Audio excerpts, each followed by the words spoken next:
Good afternoon, ladies and gentlemen. First and foremost, thank you for joining us for another installment of our Westry Horn Cultural and Heritage Series at Frontiers International Plainfield Area Club. I am your host and president, Safir Jenkins, and I personally want to welcome you to our latest installment. Every year through our scholarship and educational programs, the Frontiers International Plainfield Area Club seeks to provide opportunities to local young people who wish to further their educational attainment beyond high school. We also host free seminars and workshops like these and the one that you'll see on today to help educate and empower community members to continue to fight for and achieve social and economic justice and equal human rights. But ladies and gentlemen, it gives me great pleasure to present to you today's program because it promises to be one of reflection, one of inspiration, but one of a remarkable truth. So we have much in store, and I encourage you to stay tuned and join us as we continue to delve into today's program, where the topic will be police reform, an approach that is either going to be radical versus one that is relevant. So that will be coming forth in the next few moments, but it gives me greater pleasure to present to you today who our lecturer will be. And he is none other than Larry Hamm. So before going into today's program where I will present our lecturer, I do want to give you a brief opportunity, of course, to give you a bit more about Frontiers International and grant you the opportunity to partner with us in our initiatives to achieve justice and to further opportunities for our young people. So Frontiers International Plainfield Club stands for Advancement Through Service. And through our scholarship program, if you are interested in participating or would like to contribute, we will present you opportunities to do so, where you can do through Zelle or by mailing a check to us or using PayPal, but we'll provide those opportunities and those options throughout today's broadcast. But for now, join me as I introduce you to Lawrence Hamm. Larry Hamm has been a relentless advocate for African-American people and the cause of human rights for more than 30 years. Raised in Newark, New Jersey, he attended public schools and emerged at the age of 17 as a forceful and articulate spokesperson for the educational needs and aspirations of Newark students and the community at large. He was appointed to the Newark Board of Education, and at that time, it made him the youngest school board member in the United States of America. While at Princeton University, Larry received his bachelor's degree there in 1978. And Larry distinguished himself during the anti-apartheid movement by organizing students, protests, and calling attention to Princeton's financial investment in apartheid South Africa. These protests and the rising tide of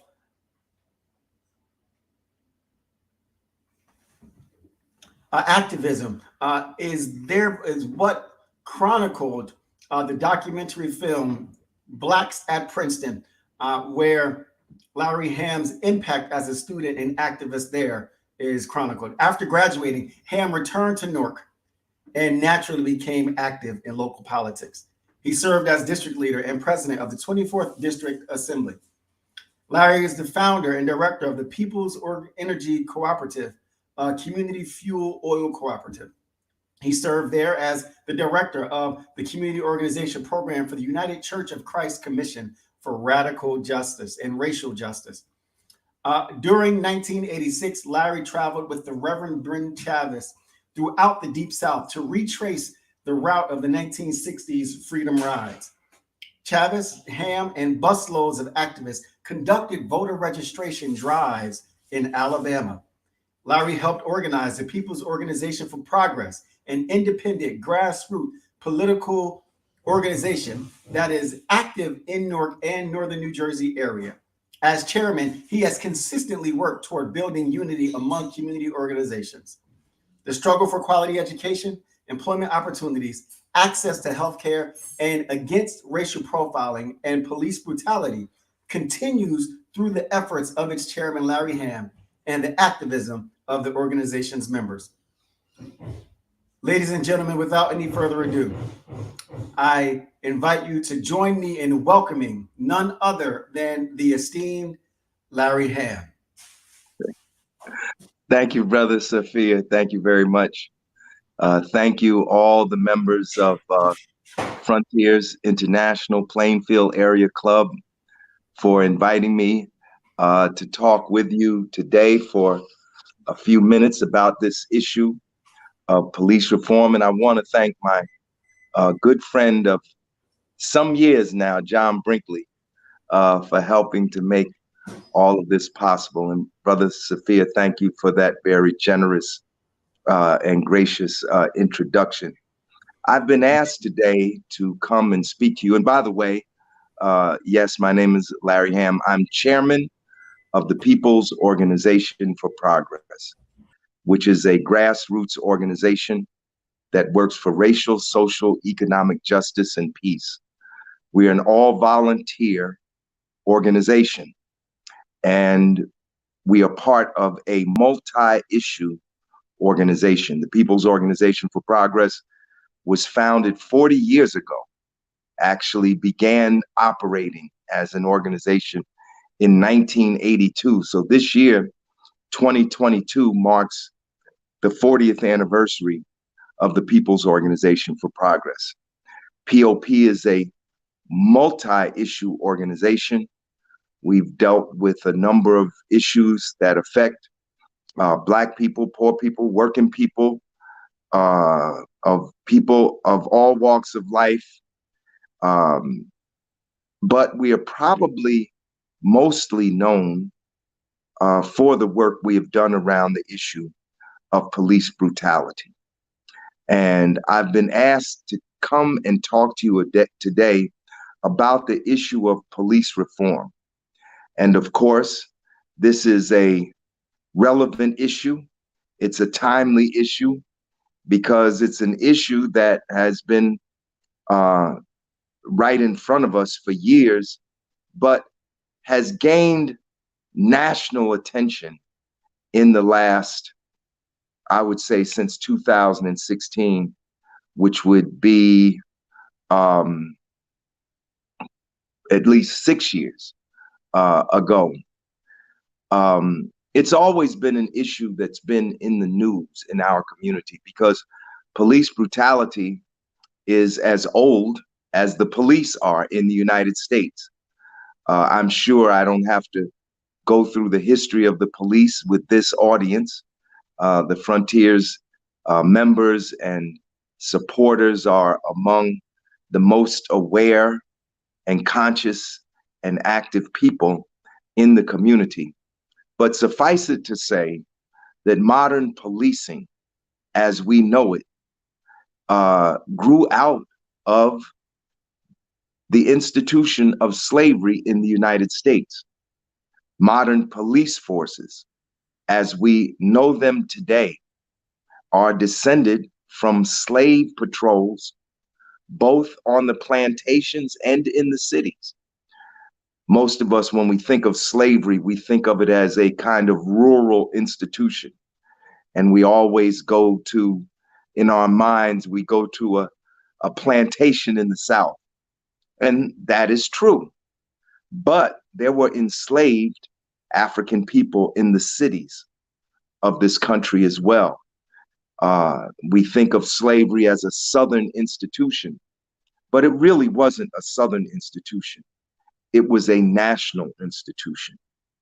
And it is as old as this country. It's older than this country because, I mean, if we counted from 1619, and that has been popularized by the 1619 Project, and many of you probably have the book from the 1619 Project. That is when 20 Africans arrived at Point Comfort in Jamestown, Virginia in 1619. And many historians point to that as the beginning of the mid-Atlantic slave trade. But the African presence in the Western Hemisphere precedes slavery. We know this now. The archaeological evidence is plentiful.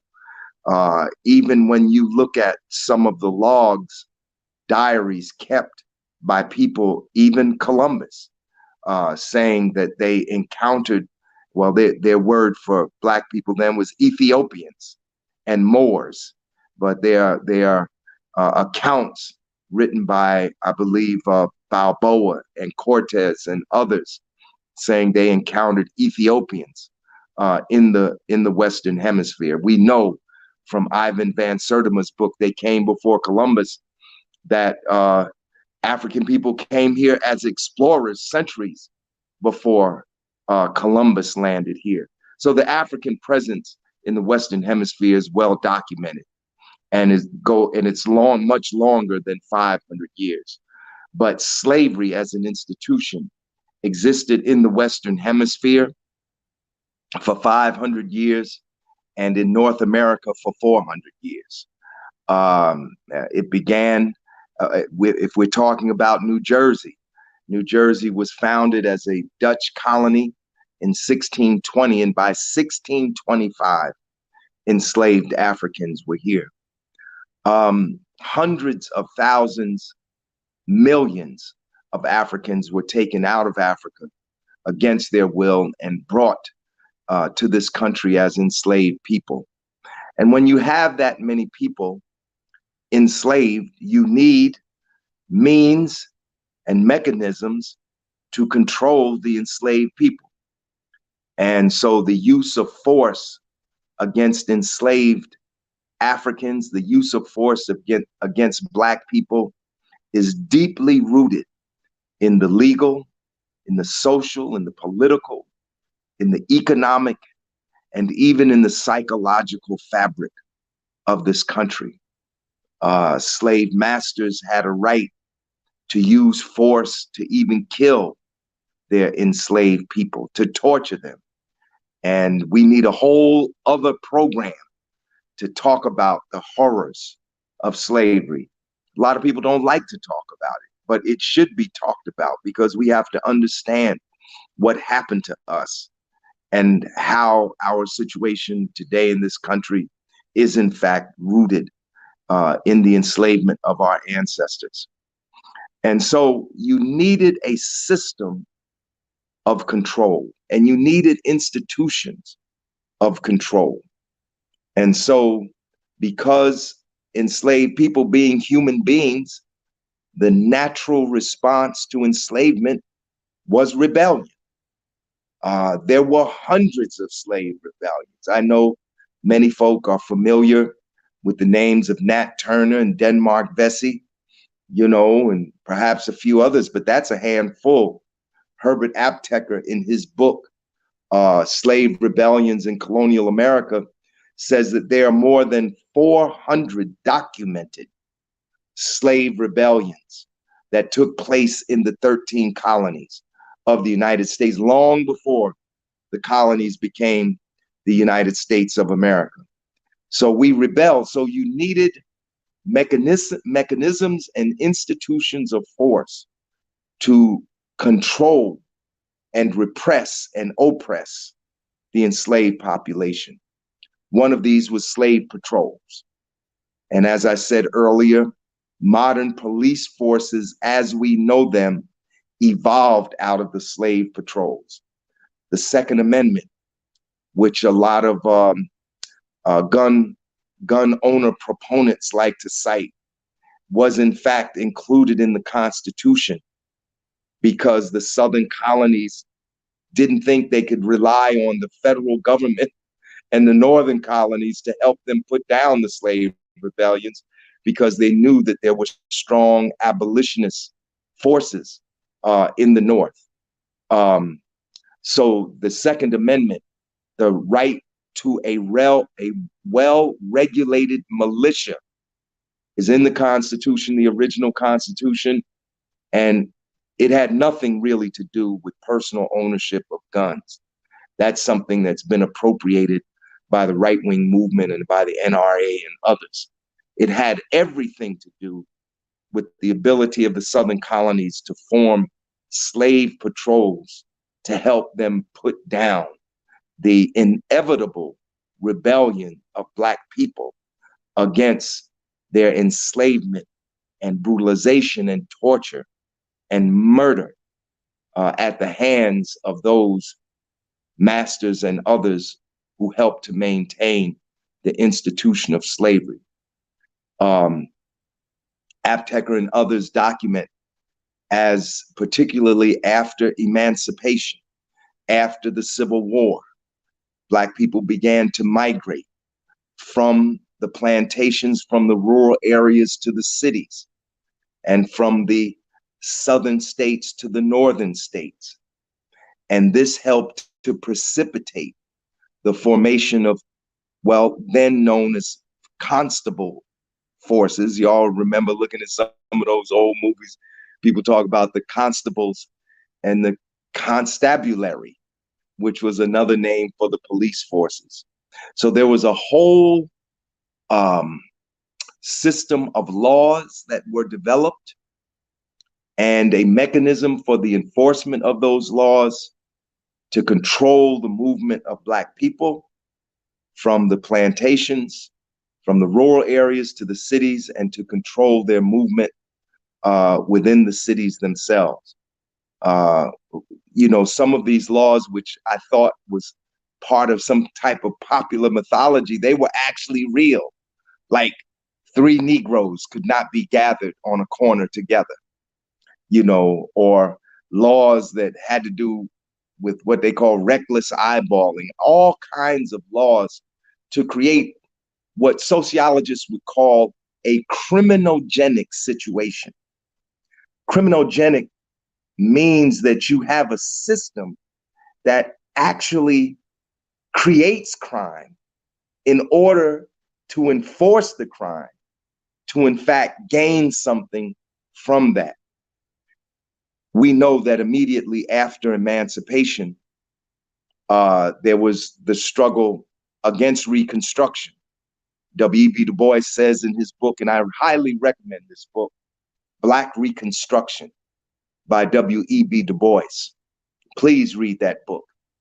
Du Bois says that after the Civil War, for a brief moment, we stood in the sunshine of democracy.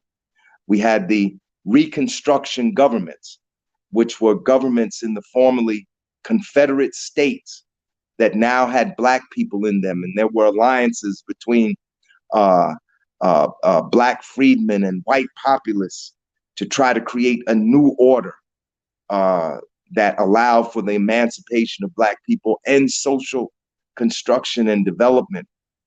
But immediately after that, the slave states, the Confederacy and Confederates and their supporters in the North as well as the South. Remember, we have to go back again and again to understand that enslavement was a national institution. One of the most active slave ports on the East Coast was right here in New Jersey, Perth Amboy, New Jersey. And after Perth Amboy, Camden, New Jersey. Jersey was a slave state and was the last state to, in fact, emancipate its enslaved people. In fact, they were really emancipated by the passage of the 13th Amendment to the Constitution after the Civil War, because New Jersey was not even among the 27 state majority. Remember, at that time after the Civil War, there were 36 states, not 50 states. And to amend the Constitution, you needed 27 of the 36 states. New Jersey was not among the 27 states to ratify the 13th Amendment to abolish slavery. Slavery was finally abolished by virtue of the passage of the 13th Amendment, despite New Jersey's willingness to failure to ratify the 13th Amendment. So immediately after Reconstruction, and after the betrayal of Black people, uh, when we had the Tilden Hayes Compromise of 1877, and the federal troops were withdrawn from the South, immediately we had the institution of these Black codes. The Black codes were the laws of apartheid in the United States. Remember, we think of South Africa, we think of apartheid, but apartheid did not exist in South Africa in the 19th century. The white nationalists that came to power in South Africa essentially adopted the apartheid system based on the system of racial segregation in the United States and the system of Native American reservations. They've implemented those systems in South Africa. So apartheid, which is a Dutch word for means apart, is really an American phenomenon adopted by the South Africans. And so these Black codes of racial segregation come into being during Reconstruction and in the post-Reconstruction period. It's an attempt to re-enslave Black people. So you had all these laws, right, that people were bound to break sooner or later because people were, emancipation was not a pretty thing. Frederick Douglass said of emancipation that it essentially was freedom to starve, because there were very few provisions, the Freedmen's Bureau's efforts notwithstanding, to really help a lot of the enslaved people as they moved from the plantation to the cities and from the South to the North. And so there were all these laws that eventually people would end up breaking, and they would be put in prison. And then we had what? Convict leased labor, where the prisons would literally created a new system of slavery by leasing out prisoners to both private corporations, like the railroads, and to state governments. So this was a source of free labor again. So with all these laws, you needed an institution of force that had the right to use force to control and to oppress and repress the formerly enslaved people. And this was the job of the police. Remember that during slavery has only been abolished about 150 years. And there was a long period. We just passed the anniversary of the Dred Scott decision, which was, I think, 1848 or 1850, something like that. And that the Supreme Court, to which Ketanji Brown Jackson is now a member, said about a decade prior to the Civil War that Black people had no rights, that white people were bound to respect. So there had to be a mechanism of force to control. We talked, one of the problems, and this was addressed in the first Constitution, only they don't use the words slave and enslavement. They talk about property, but really they were talking about enslaved people. There's actually a clause in the original Constitution that said slavery was going to continue for so many years, that said states that didn't have slavery were bound to return people who had escaped, return them to their masters. And who carried out these tasks? In many instances, it was local police. This was before the Civil War. And then after the Civil War, it was the local police that controlled the movement and segregation. This is where segregation, starts, right? I mean, we were segregated on the plantations. And then when we began to move north and into the cities, we were segregated into specific communities. So police were used for this purpose. And almost from the beginning that the police were created, there was a problem of police brutality. What we call police review boards are not new. In the 19th century, they were called police commissions. This problem of the excessive use of force by the police is not a new problem. It's not a 20th century problem. It existed in the 19th century, and commissions were formed in cities like Washington and in Philadelphia to deal with the issue of the use of too much force by the police. And in many instances, then as now, that use of force, that excessive use of force, that violation of civil liberties, that violation of constitutional rights, the brutalization, and even the murder of Black people by the police was a problem then in the 19th century. It was a problem in the 20th century, is a problem today. I've actually seen, I have a book right in front of me, right here, a Black history book that actually has a picture from the 1920s in it. Black people are protesting against what? Police brutality in 1920. It's not a new problem. It's a problem that's existed for some time. But what is relatively new, because we've had periods of when there were periods where there were efforts to reform the police before, but they never lasted really long. But what happened was in 2016, you had the murder of Michael Brown in Ferguson. And although there had been many other cases just as brutal, perhaps some more brutal than what happened to Michael Brown, the outbreak of the masses of people in Ferguson in the aftermath of the murder of Michael Brown set in motion a critique of the police and a public scrutiny and examination that had not existed, at least not at that intensity before. I know here in Jersey, we had had some cases that gained national attention. How many people remember those young fellas, those college students that were on their way, I believe, to one of the states south of us?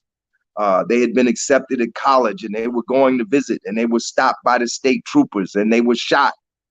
That brought to light the issue of racial profiling in the late 90s in New Jersey. And there was a lot of talk about racial profiling, but somehow the racial profiling was divorced from like police brutality. You know, somehow there seemed to be enough evidence to justify that people were being stopped because of the color of their skin. But people really weren't believing that police brutality was that serious a problem. Even in the aftermath of the beating of Rodney King. How many people remember the beating of Rodney King? One of the first cases caught on videotape, right? In the 80s and early 90s, there was now popular consumption, sale of commercial video recorders, right?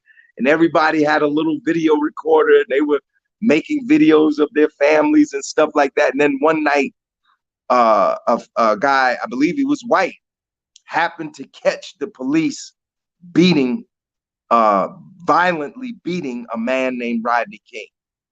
And that brought to light the issue of police brutality. But still, there was kind of this resistance to accept that this was a national problem. I remember when some of the reporters came to POP about the Turnpike incident where the young men were shot and they had been racially profiled, and they were talking about laws that were going to be passed. And I was saying, well, y'all need to pass some laws about police brutality, because what they did on the Turnpike is being done in every city and town across this state. And people dismissed me at that time as being, exaggerating, But then we had Abner Louima, who was tortured. Remember, the Haitian brother. The officer took a broom handle and broke it and jammed it through his rectum, piercing all kinds of internal organs, causing the man almost to die. There was Abner Louima. And then there was Amadou Diallo, who was shot 41 times. Now, this happened in 1999. Some of the most brutal situations, but still, there was this resistance to accept police brutality as some type of national problem. And then we had Earl Faison, in New Jersey, who, according to the regional medical examiner, was tortured to death. This is what the regional medical examiner, the paid state official, said happened to Earl. He was tortured to death in the hallway, in the halls of the police station, the Orange police station, on the corner of Lincoln and Tremont in Orange, New Jersey.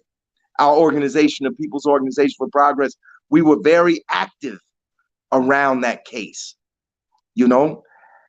And the police in that situation, first time in the history of New Jersey, 5 police convicted for their involvement in what led to the death of Earl Faison. But to this day, we consider that case open because they weren't convicted of murder.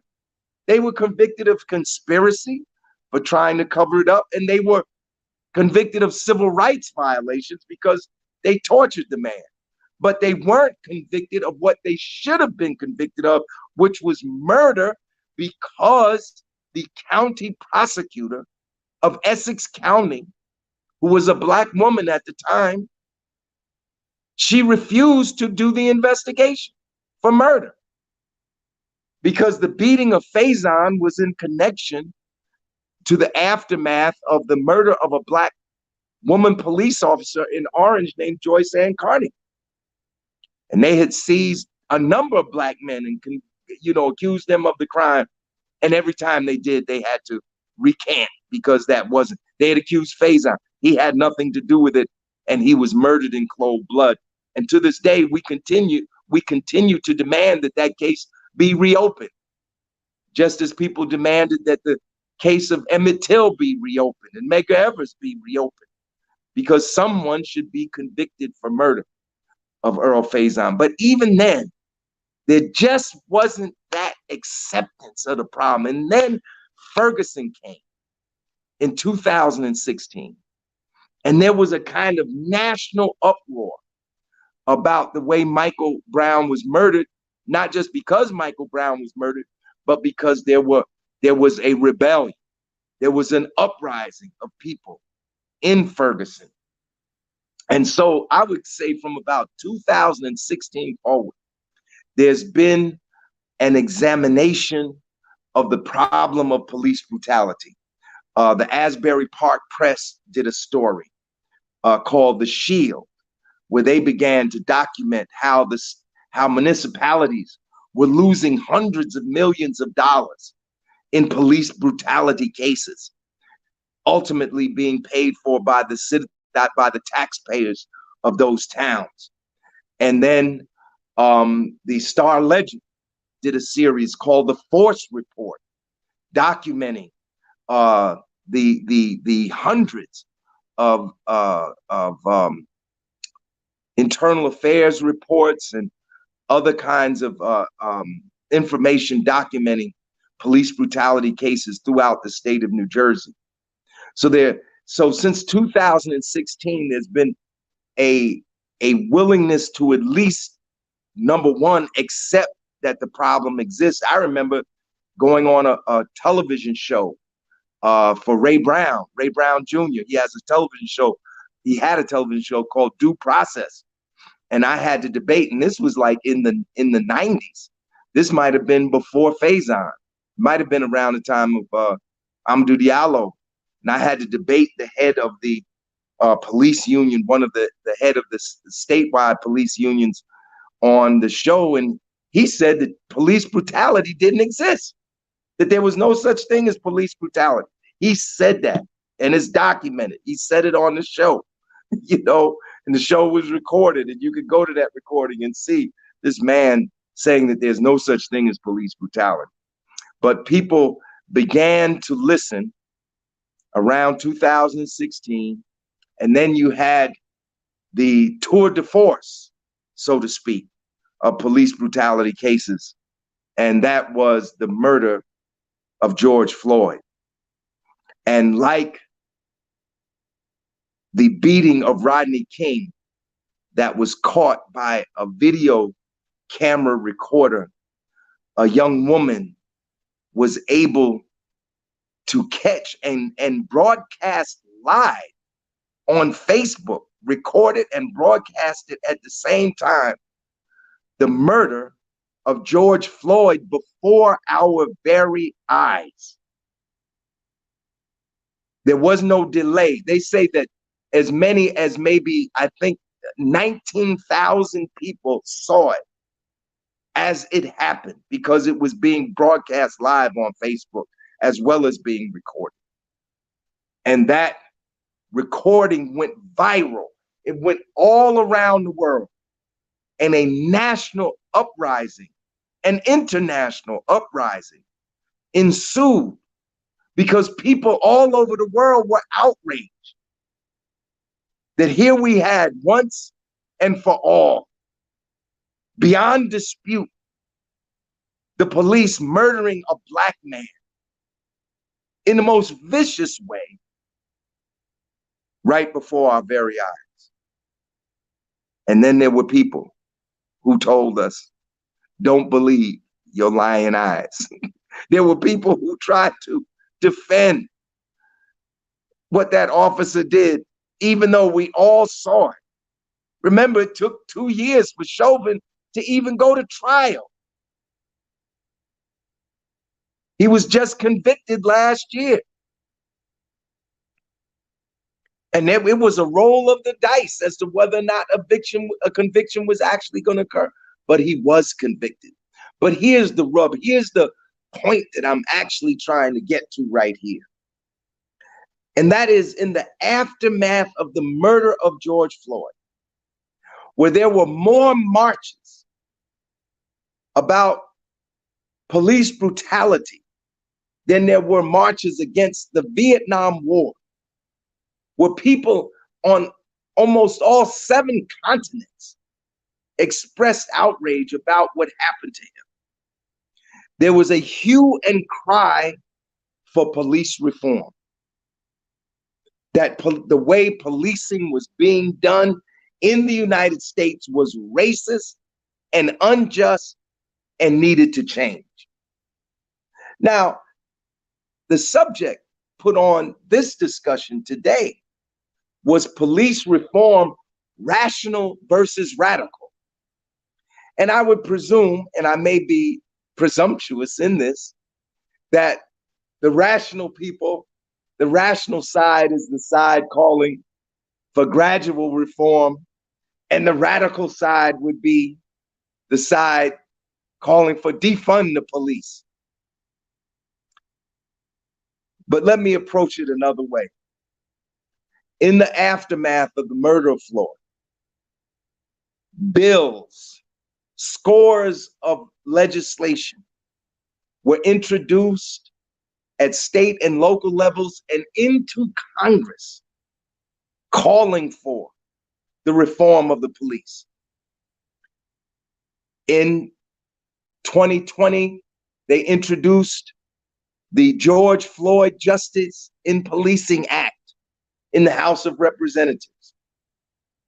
This bill, which did pass the House of Representatives, would create a nationwide database for police misconduct, require racial profiling training of officers, create nationwide standards for police use of force, eliminate no-knock warrants, ban the use of chokeholds, and eliminate qualified immunity for the police. This bill passed by the House of Representatives, but remember, we have in the United States what's called a bicameral legislative system. Bi meaning two, bicameral meaning 2 houses. We have the House of Representatives and we have the United States Senate. And for a bill to become law, it has to be passed by both houses and signed into law by the president. The bill was passed by the House because people were outraged all over the country, but the bill wasn't even debated in the Senate. And bills similar to this were introduced at the state level. There were all kinds of bills introduced in the New Jersey state legislature. There was a bill introduced to enable municipalities to create police review boards with subpoena powers. There was a bill introduced to make officer disciplinary records public. There was a bill introduced that would ban and criminalize chokeholds. There was a bill introduced for the establishing of requirements for the use of deadly force, and a bill which would end qualified immunity for police in New Jersey. None of these bills have been passed. Not one. In the aftermath of the murder of George Floyd, demonstrations took place all around this state. Do you know that there were more than 127 Justice for George Floyd demonstrations in cities and towns across New Jersey? There were places that had demonstrations for George Floyd that I would have never imagined. These little white towns, I would have never imagined that they would have a protest for anything, much less something to do with police brutality. They had marches. And in some cases, in some of the marches, the police joined the marches. Community leaders joined the marches. Elected officials joined the marches. Everybody wanted police reform, whether you were for radical reform or whether you were for more moderate reforms. Everybody wanted reform. But whether you wanted moderate reforms or whether you wanted radical reforms, none of the reforms have become law. This is where we're at right now. Mayors, city council people, state legislators, Congress people, all marched, all condemned what happened to George Floyd, but not one bill has passed. Not one bill has passed that would significantly change the way policing is done.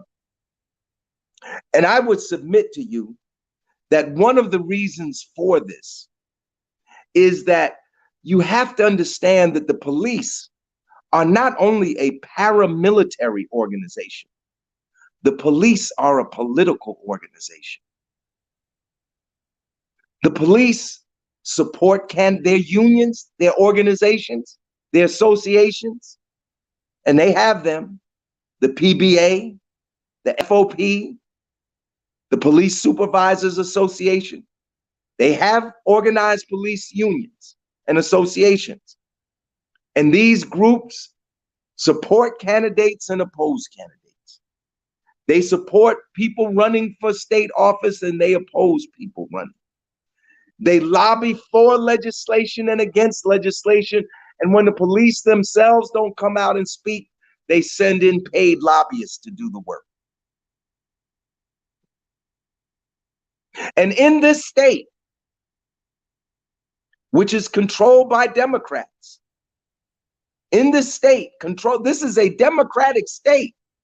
Democrats control the assembly, the state assembly, they control the state senate, and they control the governor's office.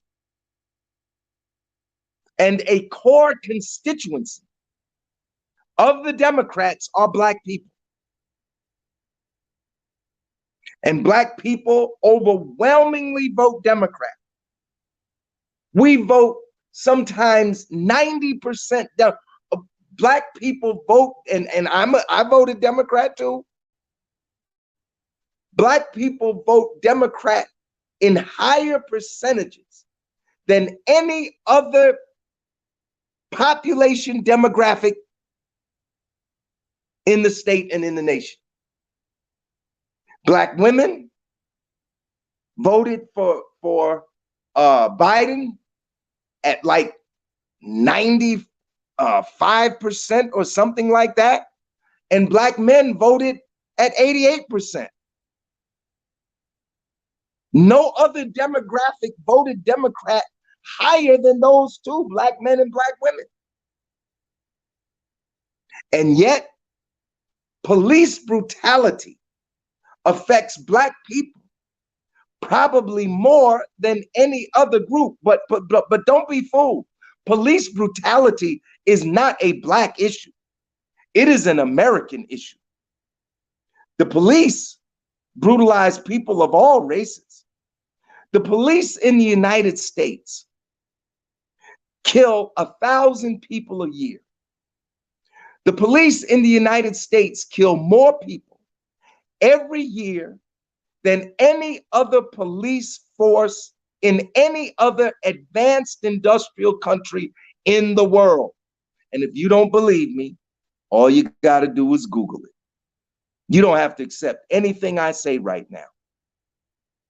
They kill 1,000 a year, and of the 1,000, we are more than 1/3 of those that they kill. And half of the Black people they kill are unarmed. And that's just the people that are killed. That doesn't count the thousands that are brutalized, or the thousands more whose constitutional rights are violated, or the thousands more that are unjustly arrested by police. That's just the people who are killed. So the issue of police brutality is a high priority issue for Black people. But yet we can't get a bill through the New Jersey state legislature for police review boards with subpoena power, to abolish qualified immunity, to ban chokeholds, to establish requirements for deadly force, to eliminate no-knock warrants. We can't get it through. But yet, the Democratic Party receives our votes, goes after our votes every year. We have to demand accountability. Those legislators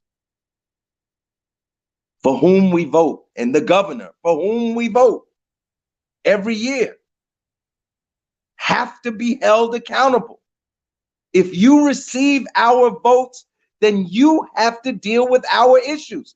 How is it that the PBA and the FOP can overrule Black votes, when we know for a fact the PBA and the FOP supported Donald Trump? They didn't support Democrats. They supported Donald Trump. The PBA and the FOP endorsed Donald Trump in 2016, and they endorsed Donald Trump in 2020. But yet they are given consideration over the Black community, who is the victim of racism and brutality heaped upon us by the police. This is a serious situation. You know, I could, and I'm going to wind up because I know people have questions, and we want to get some questions and answers through. I mean, I could spend all day talking about reforms, right? Whether we should have training, or whether we shouldn't have training, or whether we should have implicit bias training, or whether we should have de-escalation. I could spend an hour talking about that, but that's not the issue. That's really not the issue. That's really not at the core of what's going on right now. The core of what's going on right now is that the political institutions that are supposed to deal with our needs as a community are not doing so. And the people that we are electing to represent us are in fact not doing so. It is a Democratic Speaker of the Assembly right now that is stopping the Police Review Board bill from being put up for a vote.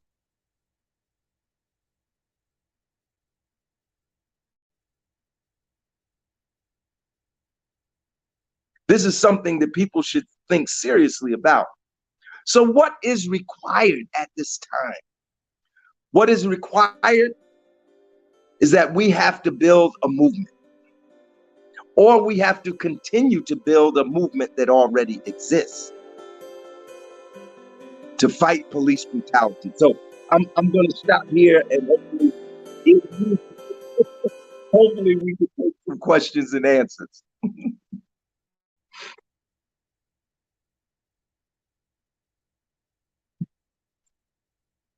I heard that music, brother.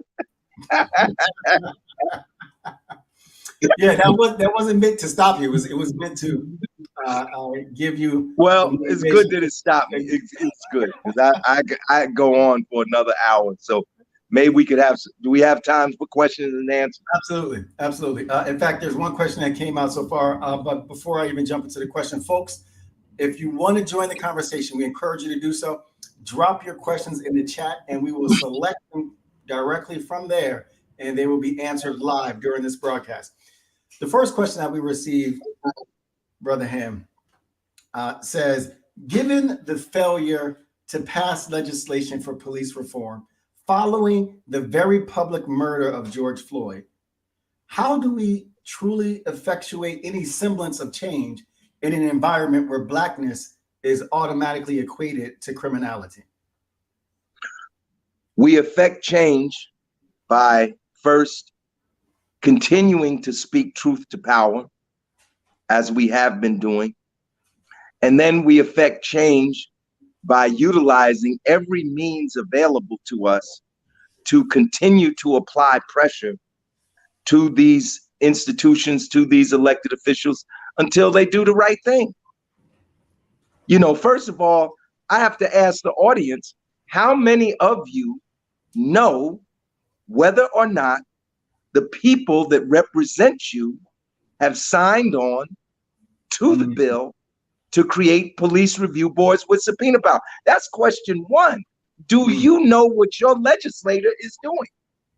Do you know what their position is on all of these bills? There's a whole package of bills. Like I said, I could talk about the bills all day, but that's not the issue. The issue is to get the legislators to do something with the bills that have already been introduced. See, when a bill is introduced, you have what's called prime sponsors and co-sponsors.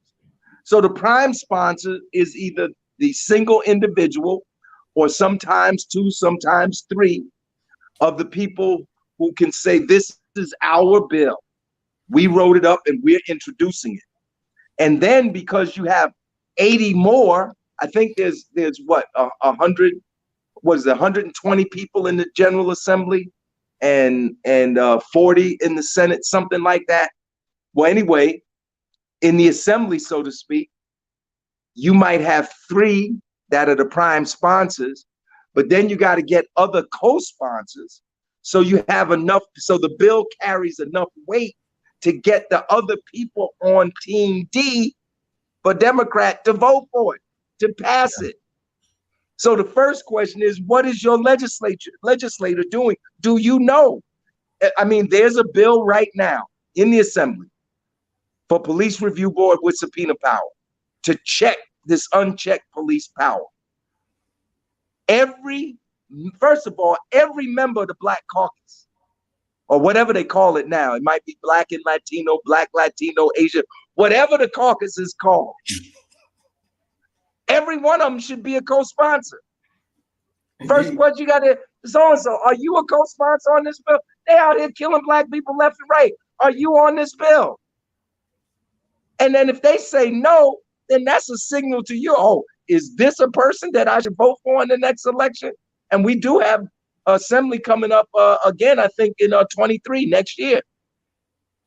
Yeah. So the first thing is to get your representatives. So you have 2 assembly people and 1 state senator.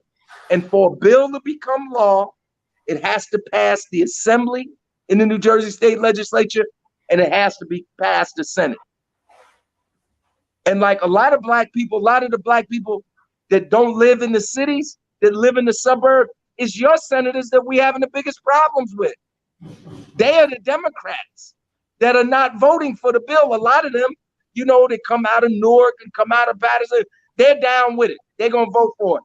But it's these senators that come out, these Democrats that come out of these suburbs that are not voting on it. And then Coughlin, he comes out of Hudson. There's a whole lot of black people in Hudson County. There should be mass meetings with Coughlin. Like, what is it? We all voted for you, and you are holding up this bill. Yeah. So we have to hold them accountable, and hold them accountable is not just a phrase. It's not a cliche. Hold accountable. You hold people accountable by doing certain things. Number one thing, find out where they stand. If they stand in the right place, then you tell them thank you for standing in the right place. But if they're standing in the wrong place, then you got to have a meeting. A phone call is not enough. A letter is not enough. You got to go get your pastor and whoever else you can get, your gang, and demand a meeting. We want to meet with you on this day in your office to find out what's the problem. And if you can't straighten that problem out, then you know what has to happen after that. Maybe that person needs to meet a picket line on the way to the office in the morning. I'm sorry. Go ahead, brother. Go ahead. Yeah, no, very good points, all relevant there. What it does, though, for me is it lends itself toward another issue, which I think it's become quite evident that as a voter base in general, right? When I was younger, we learned civic education in high school. Right.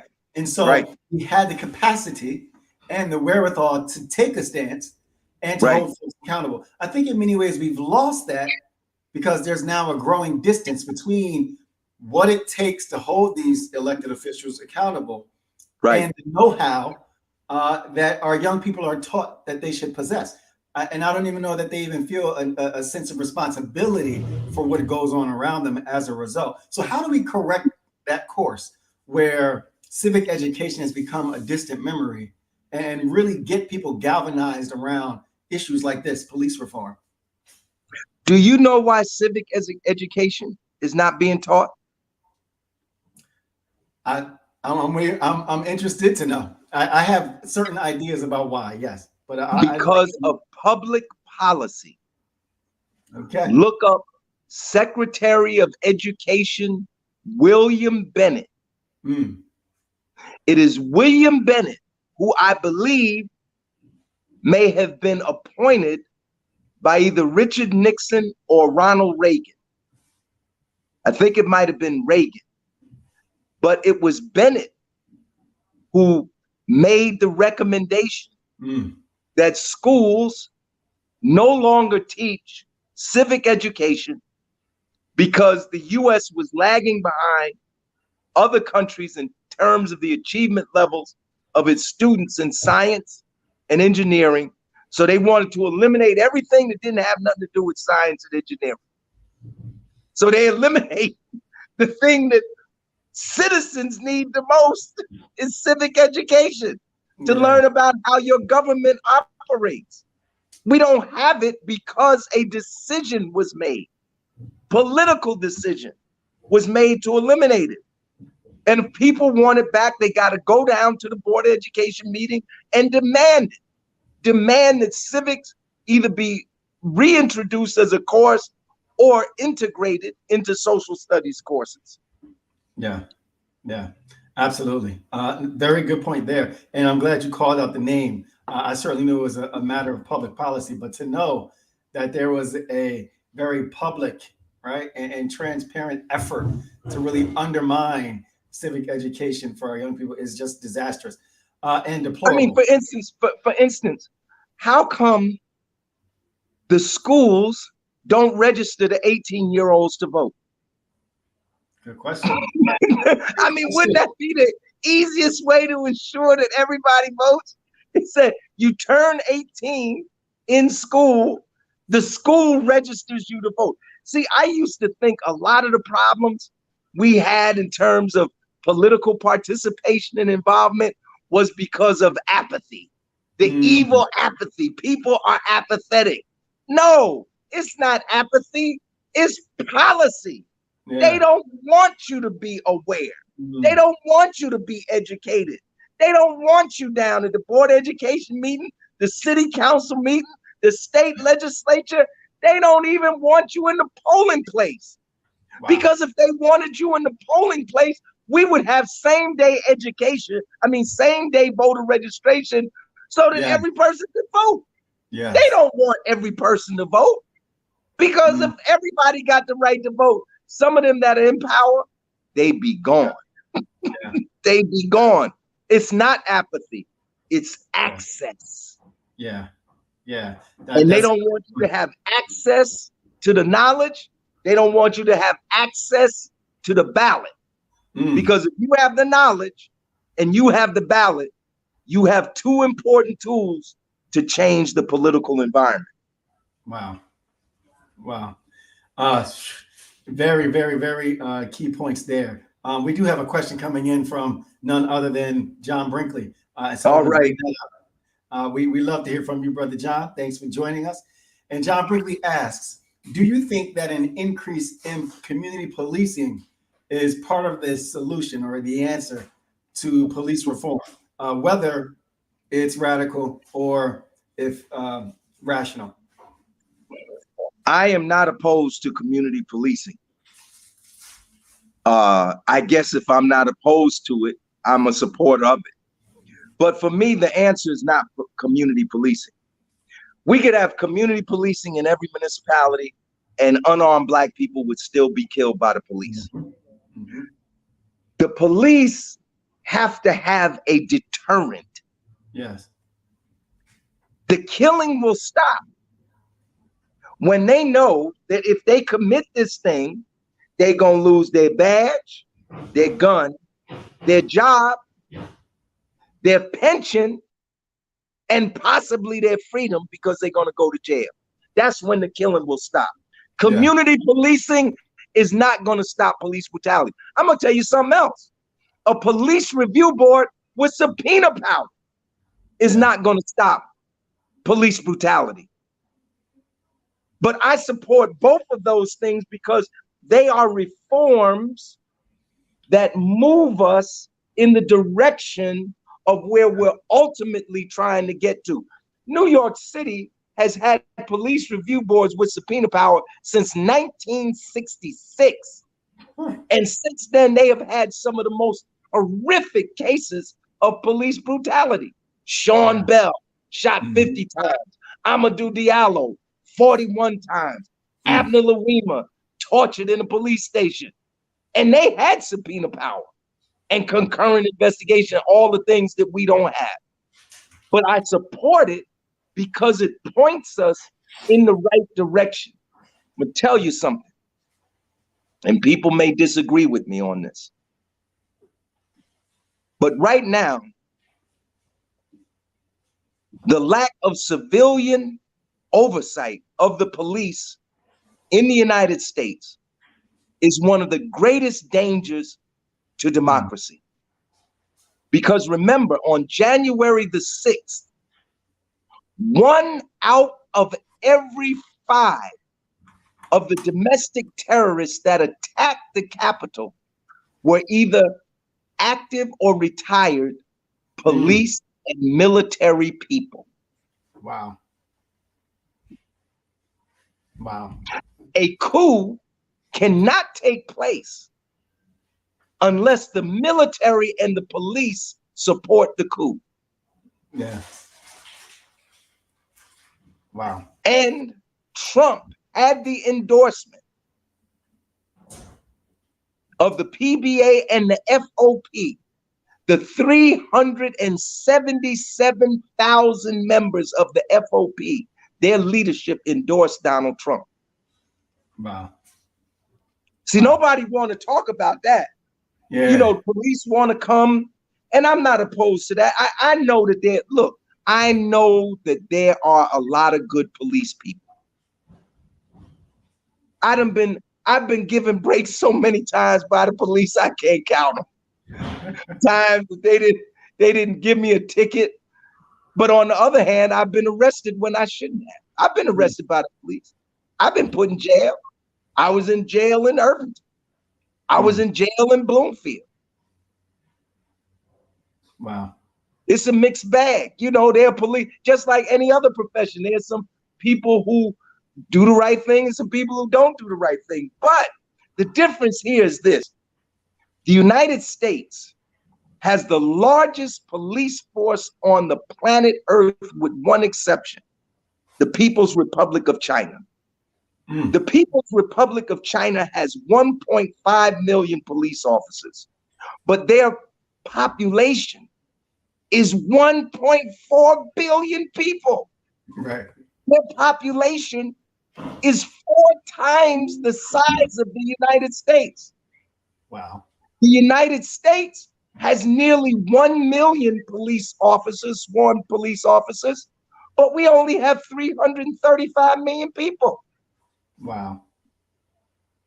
That many men. Do you know that the police force of New York City is larger than the army of many African nations? Wow. Wow. That many men. Yes, that many men with guns has to have some checks and balances. Yeah. Wow. Wow. Yeah, we have a comment coming in from Anfa Muhammad Jenkins. She indicates that policy and poverty equal no time to be engaged in the process. So really the question I derive from that is, how do we overcome these social determinants, these economical determinants that are usually most associated with Black people, right? Lack of access, lack of economic gain, to truly get them engaged in the process of not only police reform, but doing what they can locally to protect and to serve their own communities against the monstrosities that we're seeing from. Right. We need police. We need police. There used to be an organization in Jersey called Black Cops Against Police Brutality. It was led by a brother named DeLacy Davis. Indeed. In fact, I go back, I'm an old man. I'm 68 years old. You look good. And I thank you, brother. And I can remember when there was no Black Cops Against Police Brutality. When I was appointed to the Board of Education in 1971, I was 17 years old. At that time, there was an organization called the Federation of Afro-American Police Officers. And the DeLacy Davis of that time was a guy named Jim Nance. And this organization arose out of the understanding that the police were abusing Black people and that Black police officers needed to stand up and speak out against that. That brother, Jim Nance, and his co-leader, Derek Akridge, I can still recall their names. That was 51 years ago. They caught hell. They caught hell not only from the white officers, but from other Black officers. Because sometimes the Black officers overcompensate. They want to be blue so bad. I remember my grandfather once told me, my grandfather named Claude Cobb, he died. He died when I was a sophomore in high school. He was 17 years old. Before I knew anything about the race problem or any of this stuff, I remember my grandfather saying to me once, he said, the Black cop will beat you harder than the white cop will. My grandfather told me that. This is true. I'm not making this up. I was a little kid. I don't even know what the context was that he was talking about, but I never forget him saying, he said, the Black cop will beat you harder than the white cop will, because they want to compensate. So you got this dual thing going on. You got some Black police who are very conscious and some who just want to be in the system so bad and advance so bad that they'll be silent on the issue. So one thing we need police, Black, white, Latino, Asian, otherwise. We need police who will stand up for justice. Not just Black cops, any cops. You know why we need that? Because if we ever get into a situation where the fascist movement that exists in this country starts to really try to seize power, we're gonna need some people in there who are gonna be against it. How did Cesar Chavez, what was the brother that used to be the president of Venezuela? You know what I'm talking about. The brother that was the president, he died, the president of Venezuela, Hugo Chavez. Hugo Chavez. You know, they had a coup in Venezuela.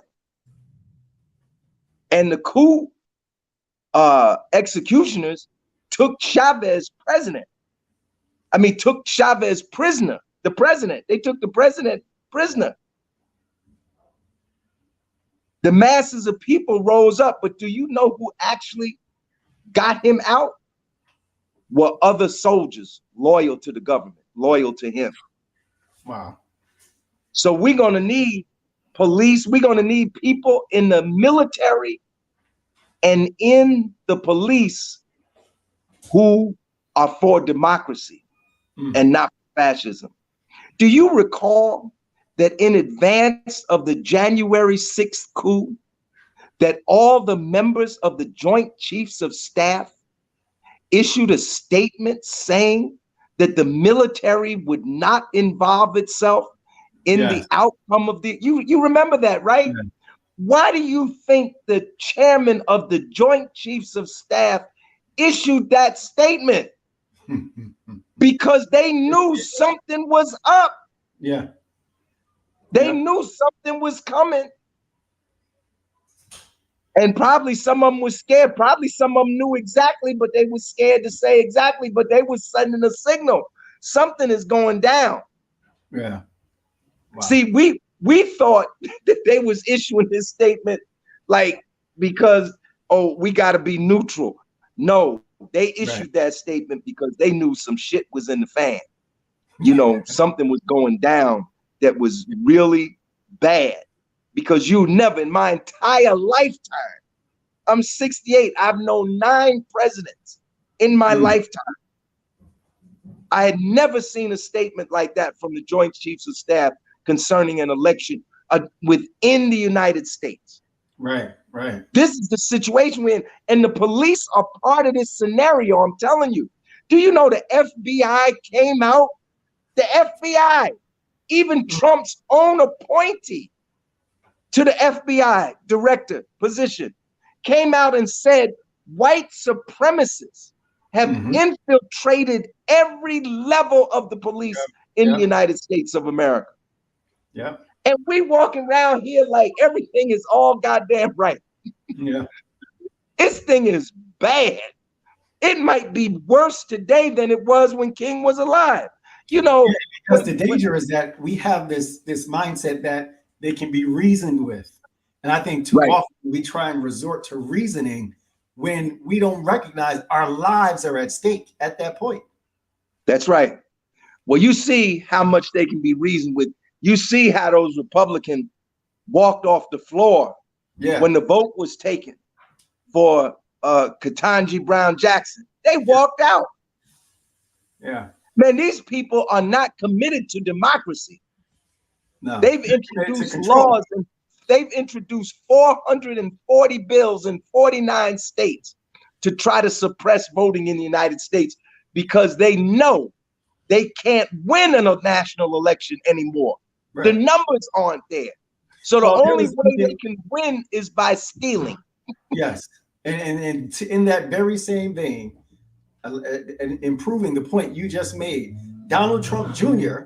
was just exposed for sending texts in November of 2020 of 2020 before the January 6th uprising and the coup attempt, where he was talking about how they controlled every facet of this planning effort to overtake the election.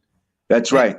And the more that we sit back and we watch, and if we're paying close enough attention, the more we will see that the only commitment that they have is to maintaining control.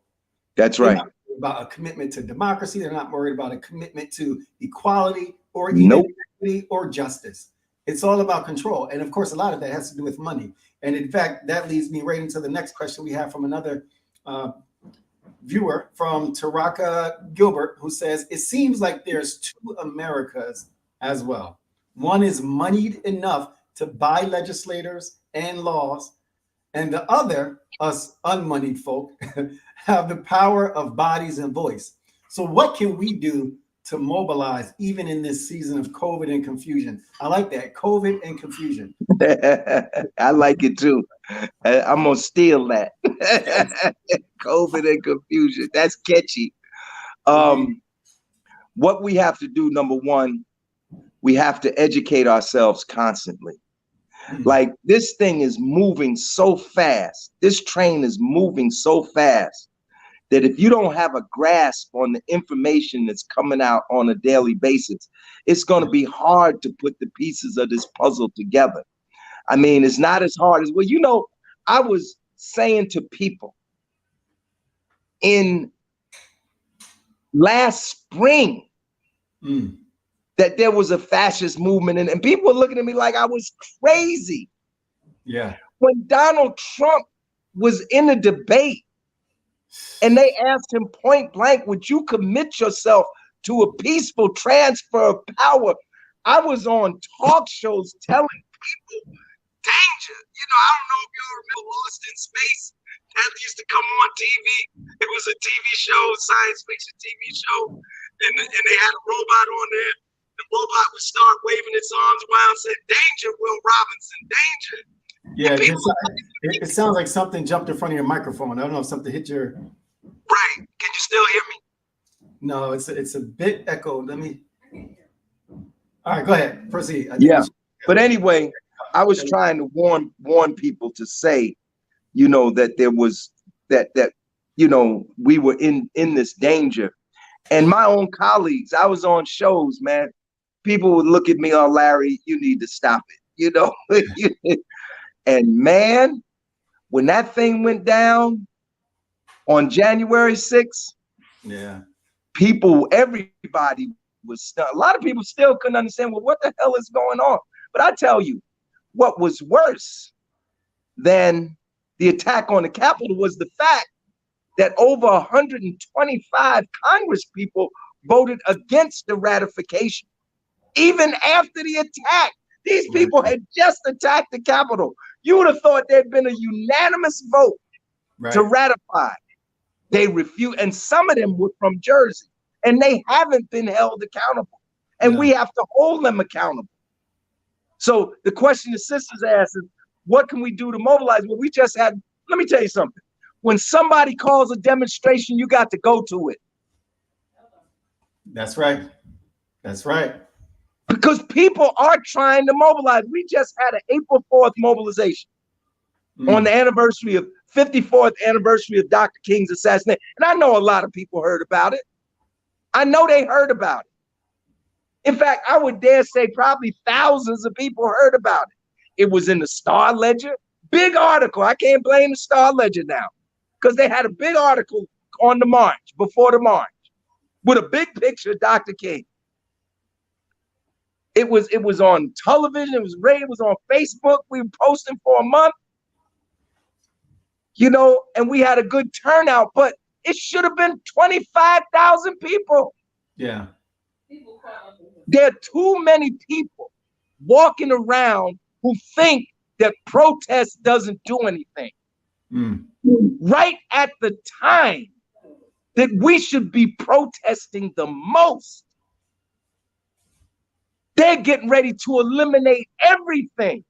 They want to turn this into America, South Africa apartheid. Yes. Because they see the population changing. I think it's majority people of color already. The census is saying it won't happen until 2035. I think there are many states right now, New Jersey. I actually think The people of color in New Jersey are already a majority. Yeah. But in terms of nationwide, they don't want civil rights. They don't want gay rights. Women are getting ready. Ketanji Brown Jackson notwithstanding, women are going to lose their reproductive rights under this Supreme Court this year. Workers' rights, the formation of a union at Amazon notwithstanding, that's a great victory. But do you know that less than 10% of American labor is unionized? Wow. All the countries with the highest standard of living in the world have 90% or more unionization. Wow. There's a direct correlation between unionization and standard. People think that this is the greatest of all possible worlds. We at the bottom. The only thing America is number one in, the number of rich people, we got more billionaires than any other country in the world, 734 billionaires in the United States, and arms exports. Of course. We are the merchant of death to the entire world. We don't make TVs no more. Motorola, wow. We don't make radios no more. We don't even make cars no more. But the cars in other countries. What we do make are weapons of death and destruction. Wow. So what can we do when somebody calls a demonstration? Go to it. Yeah. When somebody calls a meeting, go to it. When somebody is having a Zoom program to give you some information, watch it and listen to it. Absolutely. We have another question coming in from Carolyn Jenkins. It says, with all of the fraud and valid accusations against Trump, why, in your opinion, has he not been locked up or indicted? I think that says enough. I'll let you to that, Brother Hamm. Well, it's a keen observation. I ask the same question when I do my show, Open Line Online, every week. Why isn't Trump locked up yet? Right. One of the reasons is because Merrick Garland has not yet, for whatever reasons, decided to bring the indictment. Now, they are investigating, and they have charged over 700 people in the attack on the Capitol. Over 700 have been charged, and a few have already been convicted. But Merrick Garland better hurry up, because if the Democrats lose the House in November, this whole investigation is going to go away. That's why people got to vote. And I know everybody's walking around here talking about how terrible it is and the Democrats are going to lose. Look, what's the easiest way to lose a football game? If your team think you're going to lose, if the members of the team think they're going to lose, if you go in with that attitude, you are likely to lose. Yeah. We should not lose. I mean, we can't control the whole nation, but we can control Jersey. Indeed. So we should not let a majority of Republicans get elected to Congress out of this state or to the state legislature next year. We held the line, and I know Murphy ain't perfect. The Democrats ain't perfect. I know all that. But you know, and I know that if Trump is to be indicted, the Democrats have to hold on to the House and hold on to the Senate. Because if they lose the House and Merrick Garland hasn't they're going to take Merrick Garland out. They're going to replace him with somebody out. The January 6th committee is going to be dissolved. You know, the time for action is now. Yeah. Black people got to rise up now. Oppressed people, working people, poor people of all races got to rise up now. Not just to convict Trump. That's just part of it. That's just a piece. We got to rise up. How come other countries got free college and we don't? How come our kids are graduating with $50,000, $100,000 in student loans? And do you know in Denmark, they pay the kids to go to college. Not only do they have free college, people get paid to go to college. Wow. How come we don't have universal free childcare? How come women are paying $250 and more a week Yeah. Yeah. to have someone watch their kids? How come we don't have universal health care in the United States and England, France, Germany, Japan, Canada, Mexico? They Yeah. all got That's and crazy. and you telling me this is the best of all possible worlds? Oh hell no. I don't Right. believe I Right. never will believe it. Right. I No, know. we are the epicenter of greed. Go ahead, I'm And, sorry. no, but you're absolutely right. You're absolutely right. All of these are really a byproduct of greed, the greed of the elite, elitism of the few, and that greed infiltrates every aspect of our society. So that's why we don't have public health care, universal. That's why we've privatized education, public education. It's why uh, even the industrial prison complex operates the way that it does, because the money that's in it is too precious to the few who benefit, that they will go through hell and high water to prevent you from knowing the truth Right. and doing something about it. That's right. I absolutely agree with you, but and there's no buts. I absolutely agree with you what you're saying. The only thing I'm saying is that change will not occur Right. unless people get active. Absolutely. At least the critical mass. See, there's never been a major change happens when the whole people rise up together. That's only in a movie. Right. You got to have a critical mass, and it basically takes about 10% of the population to be in a movement to bring about the changes that need to be made. We don't have that. We had it for a minute in the 60s. Everybody was in the move. You wasn't cool unless you was in the movement. Right. You know, Yeah. now people like leave it to Larry Hamm, or leave it to Sophia, or leave it to John Brinkley. Let them do it. Let me go make this money over here. You don't understand. You may not have that job long. These people are getting rid of affirmative action. They send you a message every day that they plan to put you back. We talk about police brutality. Who kept segregation in place? Most of the time when you see these documentaries on the civil rights movement, you don't see the Klan, you see the police. The police kept slavery in place. They kept Jim Crow segregation in place, and they're gonna keep you in place where you at right now. Unless we bring about a movement building on, like for instance, Reverend Barber, he has this poor people's movement. I would urge everybody to go to the demonstration that they're calling in June. They're calling the national demonstration. All the things we're talking about, that poor people's movement is talking about. And I urge people here in Jersey to join an organization. Look, you join the organization where you feel most comfortable at. If you want to join POP, join POP. If you want to join NAACP, join NAACP. If you want to join Black Panther Party, join that. If you want to form your own Black club, but form something, because we can only do so much as individuals. Yes, as an individual, we can vote, we can write a letter, we can make a telephone call, we can go to a meeting. But you'll find in time that the change you seek is not going to just happen from those actions.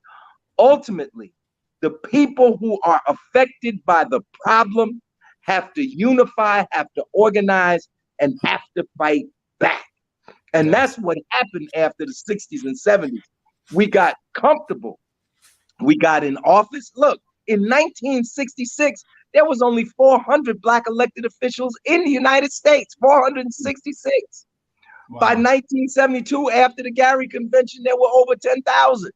We have thousands of Black elected officials, but we still poor. That's not to say that we shouldn't have Black elected officials. That is to say that what Dr. King said in 1968, just get his book. See, people, we got the King holiday, we got a King monument, we got King streets and King schools. Kids don't know a damn thing about what Dr. King was about. I challenge anybody I challenge anybody, call this show right now and tell me the school that requires one of Dr. King's 6 books that he wrote as required reading of the curriculum in that school. Not one school does it, because they don't want you to know the real Dr. King. They want you to know the dreaming Dr. King, the Dr. King that they made up. You know, that's a made up Dr. King. Dr. King was more revolutionary than any of us right now. Because all these people out here doing all this trash talk, they ain't been to jail one time. Dr. King went to jail 39 times. He was in jail fighting for us. Now, did he make mistakes? Yes. Was he imperfect? Yes, he was imperfect. He was a human being, but all human beings are imperfect.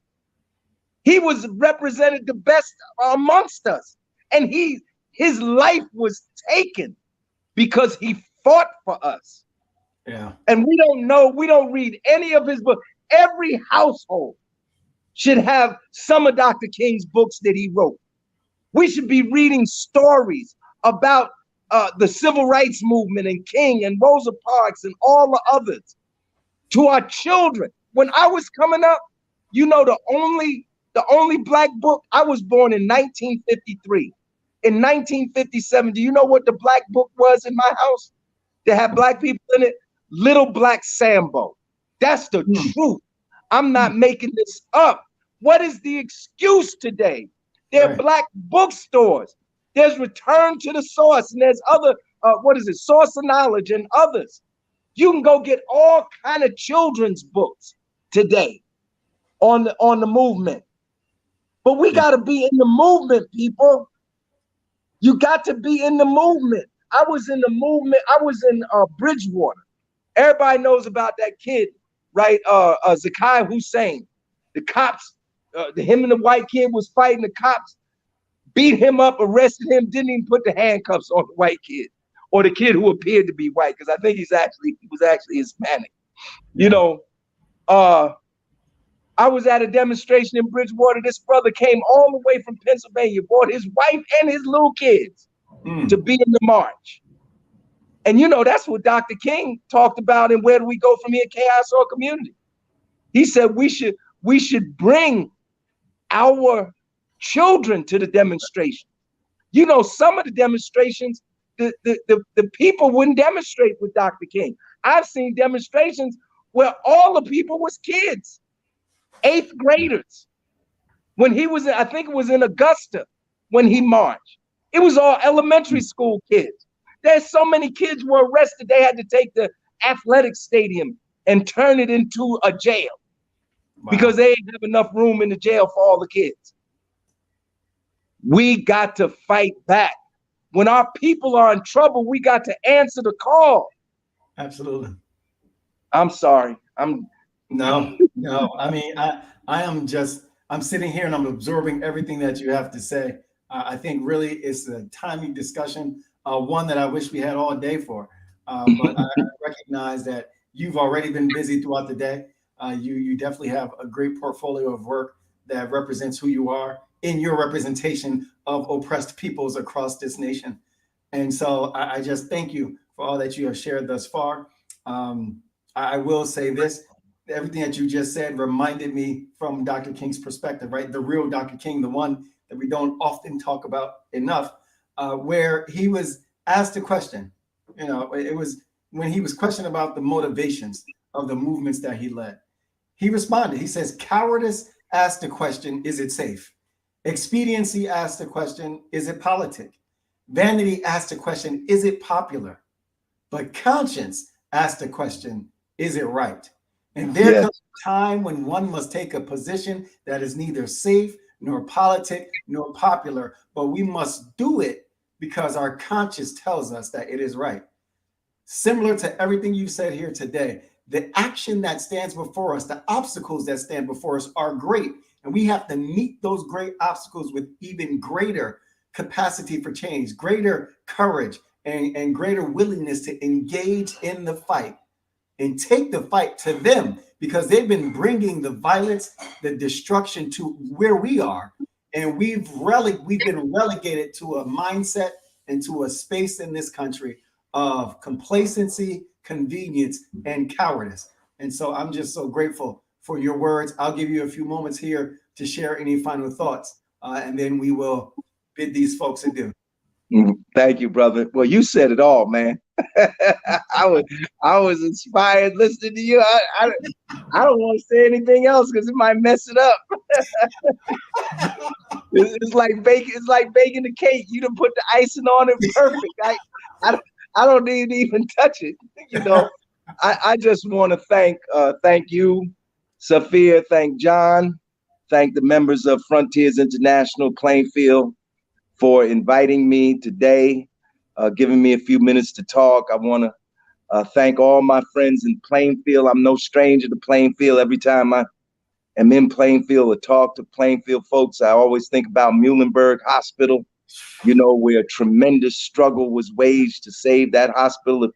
If we had just had gotten the word a couple of months earlier, we probably would have saved that hub. But just look at what we've been through when our hospitals were overcrowded and had no place to put people. Now we see the folly of closing hospitals. It should be a law against closing one more hospital anywhere in the United States. Just like they're talking about infrastructure, building bridges and fixing roads. We need to build our hospitals and fix our hospitals for the next pandemic. You think this is going to be the last pandemic? There will be another one in our lifetime. And we need to have the health infrastructure in place to deal with that. But I would urge people to get involved. Please get involved with Frontiers International or any other organization in your community that is really trying to do the work to uplift the community and save the people. And one last thing I want to say, because whenever we talk about police brutality, people say, well, we got to do something about the violence. And I'm in total agreement with that. Mm-hmm. See, you can hold two strings at one time. Yes. You can be against police brutality and be for safe communities at the same time. The two don't have to be mutually exclusive. Mm-hmm. They're only exclusive in people's minds. And I'm afraid that a lot of these right-wing forces play on our people's desire for safe communities and use that as a weapon against those who are trying to reform policing. People's Organization for Progress, we work with anti-violence groups. We work with the Newark Anti-Violence Coalition. We work with the sister from the Plainfield Anti-Violence Coalition was at our rally in April, on Monday, for Dr. King's birthday. So the two are not mutually exclusive. Yes, stop the violence, stop the shooting, stop the killing, stop the fighting, protect our communities, protect the people. You know, everybody deserves to live in safe communities. But at the same time, you know, we need to fight police brutality and protect the community from police who try to make themselves judge, jury, and executioner. When you arrest somebody, all you got to do, put the cuffs on them and put them in the car. You ain't got to brutalize them. You don't have to beat them up. Who told you to beat them up? Why are you stomping somebody that's already on the ground? Put the cuffs on them, take them downtown and charge them. That's your job.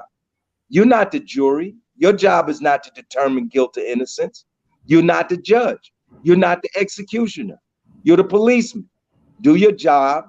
Nobody, you've never heard the People's Organization for Progress say, we don't want the police to fight crime. You've never heard that and never will. Yeah. Because we realize that crime is a reality of our everyday lives and that you have to have police. I don't care what society you live in, socialist or capitalist. You can't find me a state on the planet Earth right now that calls itself socialist and doesn't have police. It's aspirational. Yes, I hope someday that people will live in harmony and won't need police, won't need prisons. I hope that we achieve that one day, but that's not happening right now. Right now is a struggle for justice, and everybody needs to be in that struggle. We want justice for Carl Dorsey that was killed in Newark by the police. We want justice for the Rodwell Spivey brothers. We want justice for Julia Dale that was killed in Sussex, in Newton, New Jersey, Sussex County. And we're going to continue this fight. If people want to know more about the People's Organization for Progress, they can go to the People's Organization for Progress Facebook page, photos and videos Facebook page. You can go to our website, www.njpop.org, and you can contact the People's Organization for Progress at 973-801-0001, 973-801-0001. We're looking for new members. We meet every Thursday. We used to meet in person, but since COVID, we have virtual meetings every Thursday night that you're welcome to be a part of. So thank you, brother. Thank you so much for having me on. Thank you, John. Thank you, Frontiers International. Indeed, indeed. Well, thank you again so much. The esteemed Larry Hamm was so vehement in providing for us some of the elemental and some of the critical points that often go unnoticed when it comes to matters of police brutality and the need for police reform. Thomas Jefferson is quoted as saying that they who give up essential liberty to obtain a little temporary safety deserve neither liberty nor safety. So the question stands before us all today. Are we in an attempt to exchange temporary safety for our rights and our liberties as Americans in this country? Again, you have the opportunity to join us in our efforts and our initiatives to provide opportunities to local young people, furthering their attainment of educational ventures following high school.